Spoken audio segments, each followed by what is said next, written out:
अगर आप भी अपनी जिंदगी को आसान बनाना चाहते हैं तो जल्दी से सब्सक्राइब कीजिए ब्रिज कन्या को। दोस्तों, कौन है जो माँ लक्ष्मी की कृपा ना पाना चाहता हो? अगर आप भी माँ लक्ष्मी का आशीर्वाद चाहते हैं तो कमेंट्स में जरूर लिखिए जय माँ लक्ष्मी, जय माता दी। दोस्तों, माता रानी के लिए एक लाइक तो जरूर बनता है।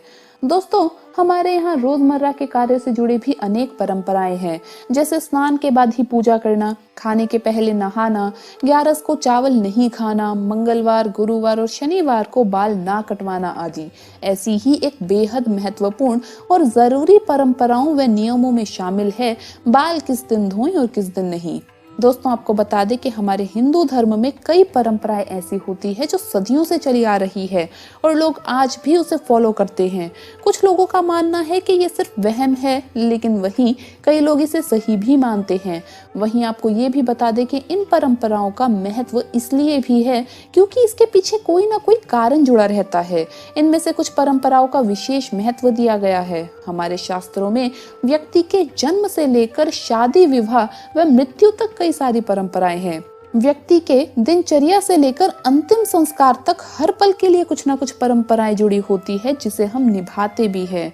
आज हम आपको ऐसी ही कुछ परंपराओं के बारे में बताने वाले हैं जो कि विशेषकर महिलाओं के बारे में है, जिसका वर्णन आपको शास्त्रों में भी मिल जाएगा। तो आइए जानते हैं उन परंपराओं के बारे में जिसे महिलाओं को जानना तो बेहद जरूरी है, क्योंकि ये परंपराएं शुभ अशुभ चीजों को ध्यान में रखकर बनाई गई है। जैसे महिलाओं के बाल धोने को लेकर भी विशेष दिन बताए गए हैं और ठीक इसी तरह महिलाओं का इन खास दिनों पर बाल धोना वर्जित बताया गया है। कहा जाता है कि जो महिला इस दिन बाल धोती है उनके पति के साथ परिवार पर बाधाएं आ जाती है। तो आइए जानते हैं कौन से है वो दिन। सबसे पहले बात करते हैं सोमवार की। तो आपको बता दें कि सोमवार के दिन सुहागन महिलाओं को बाल नहीं धोने चाहिए, क्योंकि शास्त्रों में बताया गया है कि इस दिन पर बाल धोने से बेटी पर भार रहता है।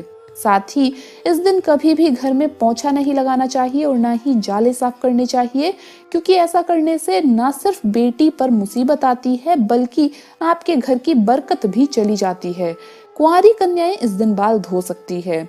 दोस्तों, बताया गया है कि महिलाओं के बुधवार के दिन बाल धोने से उनके भाई पर मुसीबतें आती है। वही खासकर कुंवारी लड़कियों को तो इस बात का ध्यान खास तौर पर रखना चाहिए, क्योंकि उनका ऐसा करना उनके भाई को आफत में डाल सकता है।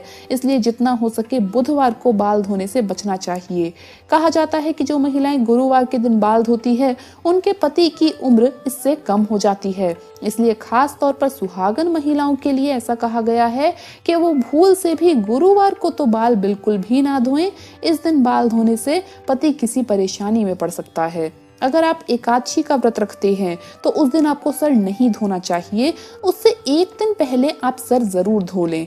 अब कई बार ये दिक्कत हो जाती है कि एकादशी से एक दिन पहले कोई ऐसा दिन है जिस दिन आपको बाल नहीं धोना चाहिए, जैसे कि गुरुवार या बुधवार। तो ऐसे में अब आप क्या करें? मान लीजिए एकादशी से एक दिन पहले गुरुवार है, तो ऐसे में आप अपने सर धोने वाले पानी में चुटकी भर हल्दी डालकर उस पानी से सर धोएं। इससे आपका कुप्रभाव कम हो जाएगा। सोमवार के दिन अगर आपको सर धोने की जरूरत पड़ रही है तो आपको बाल्टी के अंदर थोड़ा सा जीरा जरूर डाल लेना चाहिए। इससे कुप्रभाव खत्म हो जाता है। बुधवार के दिन अगर आपको सर धोना पड़ता है तो आपको क्या करना चाहिए कि आपको थोड़ी सी लाल मसूर की दाल और 2 तुलसी के पत्ते डालकर पानी में उससे सर धो लेना चाहिए।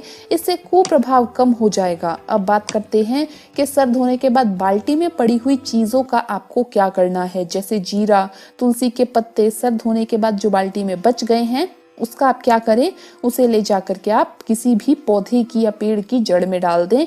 इससे आपका उस दिन धोया हुआ सर कहीं ना कहीं उतना नकारात्मक परिणाम आपको नहीं देता है। पर ये आप 1 बार 2 बार किसी मुसीबत की स्थिति में ही करें, जानबूझकर ना करें कि हमारे पास ये उपाय है, हम सोमवार के दिन भी बाल धो सकते हैं, गुरुवार के दिन बाल धो सकते हैं। ऐसा आप मत कीजिए। आपको ये उपाय सिर्फ इसलिए बताया गया है ताकि अगर मान लीजिए कि कभी एकादशी का व्रत है और उससे पहले बाल धोना बहुत जरूरी है और उस दिन कोई कड़ा दिन आ जाए, यानी कि गुरुवार का दिन हो जैसे, तो उस दिन आप ये उपाय कर लीजिए। इस तरह की कोई बहुत ही मुश्किल स्थिति में ही आप ये उपाय कीजिए, लेकिन इस उपाय को बार बार अगर आप करेंगे तो नकारात्मक प्रभाव आपको झेलने पड़ सकते हैं, क्योंकि इस उपाय से नकारात्मक प्रभाव खत्म नहीं होते हैं, कुछ हद तक कम हो जाते हैं। इसलिए सिर्फ मुश्किल स्थिति में ही इसे करें। तो दोस्तों, आपको ये वीडियो कैसा लगा हमें कमेंट्स में जरूर बताएं। इस वीडियो को लाइक करें, अपने दोस्तों के साथ शेयर करें और हमें सब्सक्राइब करना ना भूलें। धन्यवाद दोस्तों, आपका दिन शुभ रहे। जय माँ लक्ष्मी, जय माता दी।